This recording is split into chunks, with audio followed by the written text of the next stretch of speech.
মিনিটের মাদ্রাসা থেকে পড়া হচ্ছে 3 নম্বর সবক। বিসমিল্লাহির রহমানির রহিম। আল্লাহ পাকের নামে আরম্ভ করছি, যিনি পরম দয়ালু অতীব মেহেরবান।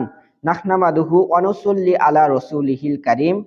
আমাদের তামাম প্রশংসা আল্লাহ তাআলার জন্য এবং আমাদের দরুদ ও সালাম রাসূল কারীম সাল্লাল্লাহু আলাইহি সাল্লামের প্রতি। এক, নামাজের বিভিন্ন শব্দের অর্থ অবিহামদিকা অর্থাৎ এবং আপনার প্রশংসা বর্ণনা করিতেছি। 2, একটি সুন্নত, নামাজের দাঁড়ানো প্রথম সুন্নত কেবলামুখী হইয়া সোজাভাবে দাঁড়ানো এবং মাথা না ঝুঁকানো। দ্বিতীয় সুন্নত, উভয় পায়ের আঙুলি কেবলামুখী রাখা। আজকের সবক 3 নম্বর সুন্নত হইল ইমামের তাকবীরে তাহরিমা পরপরই মুক্তাদির তাকবীরে তাহরিমা বলা। ফায়দা, মুক্তাদির তাকবীরে তাহরিমা যদি ইমামের তাকবীরে তাহরিমার আগে শেষ হইয়া যায় তবে তাহার একত্রেতা সহি হইবে না, অর্থাৎ ওই মুক্তাদির নামাজই সহি হইবে না।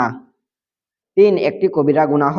কবিরা গুনাহ বা বড় গুনাহ তওবা ছাড়া মাফ হয় না এবং এই ধরনের একটি গুনাহ দুজকে পৌঁছাইবার জন্য যথেষ্ট, তবে আল্লাহ তাআলা দয়া করিলে তাহা ভিন্ন কথা।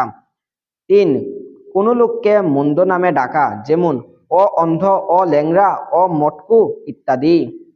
4, গুনাহের ক্ষতিসমূহ। গুনাহের কারণে দুনিয়াতেই একটি ক্ষতি এই দেখা দেয় যে গুনাহগার ব্যক্তি আল্লাহ পাকের সহিত একটা দূরত্ব, ভয় ভয় ও সংকোচ ভাব অনুরূপ করে, যাহা তাহাকে আরো দূরে সরাইয়া দেয়।